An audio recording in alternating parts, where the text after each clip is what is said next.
Bonjour à tous, donc je vais réaliser une vidéo aujourd'hui pour vous expliquer comment est-ce qu'on affûte donc un sécateur, donc peu importe la marque, voilà, pour que vous puissiez ensuite le faire vous-même à la maison et avoir un outil qui est tranchant. Donc là, pour vous montrer, donc ce qui est bien pour tester le tranchant de son sécateur, c'est de faire le test du papier.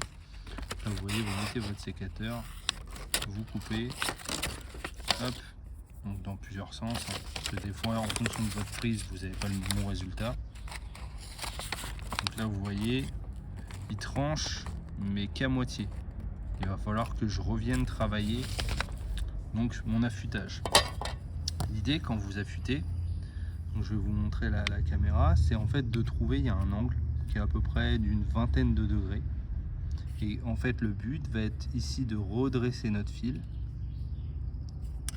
comme ceci, et ensuite de supprimer le morfil qui va se situer à l'arrière. Donc à savoir, on n'affûte jamais ce côté là, on supprime juste le morfil et on n'affûte jamais non plus la contre-lame. Donc uniquement, on affûte uniquement la lame. Donc c'est parti, je vais vous montrer. Donc moi, chacun le tient comme il veut, hein. Certains le tiennent comme ça, vont venir travailler comme ça. Moi personnellement, il est assez léger, j'aime bien le travailler comme ça avec un doigt ici, l'index, au niveau de l'arrière de la lame, ce qui va aussi m'aider à faire mon angle.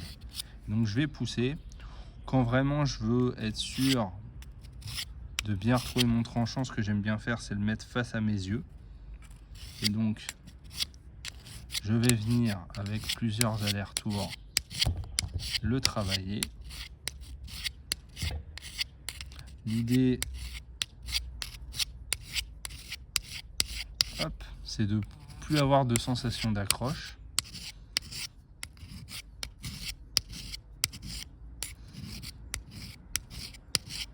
Voilà, là ça fait une trentaine de secondes. Donc je vais, comme je vous l'ai dit tout à l'heure, supprimer le morfil qui se trouve à l'arrière. Un ou deux passages, pas plus, il n'y a pas besoin. Donc là, le résultat commence à sembler satisfaisant. Je vais faire mon test. Et là, vous voyez, hop, il tranche l'ensemble de ma feuille sans aucun problème. Voilà, du début jusqu'à la fin. Moi, à savoir, je suis gaucher et j'utilise un sécateur de droitier. Donc forcément, mon affûtage ne sera pas le même.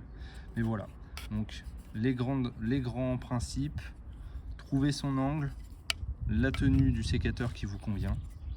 Vous venez ici travailler votre fil. Une fois que vous avez fini de travailler votre fil, vous supprimez le morfil à l'arrière. Et surtout, vous ne travaillez pas la contre-lame. Et donc voilà, de cette manière, on arrive à obtenir, vous voyez, en l'espace en moins de 40 secondes, j'ai réussi à retrouver donc mon tranchant.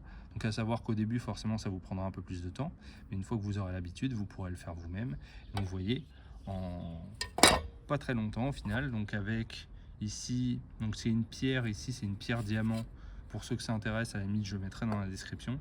Une petite pierre diamant, hop, quelques passages au niveau ici de notre lame et on récupère un tranchant.